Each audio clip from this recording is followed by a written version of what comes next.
Doctor जवाब दिल के बुलावा मौत के देखी के चेहरा जानू चल जाई है लौट के।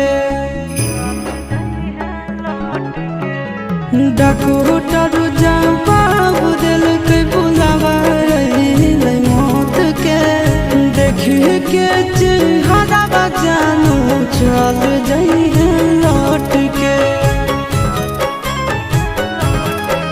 आगे अमन आलम गेला आशीष नंदन से औरी विश्वासघात कर गे।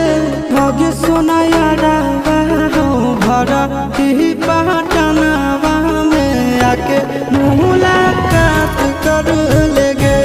आगे सोना यारा हो भरा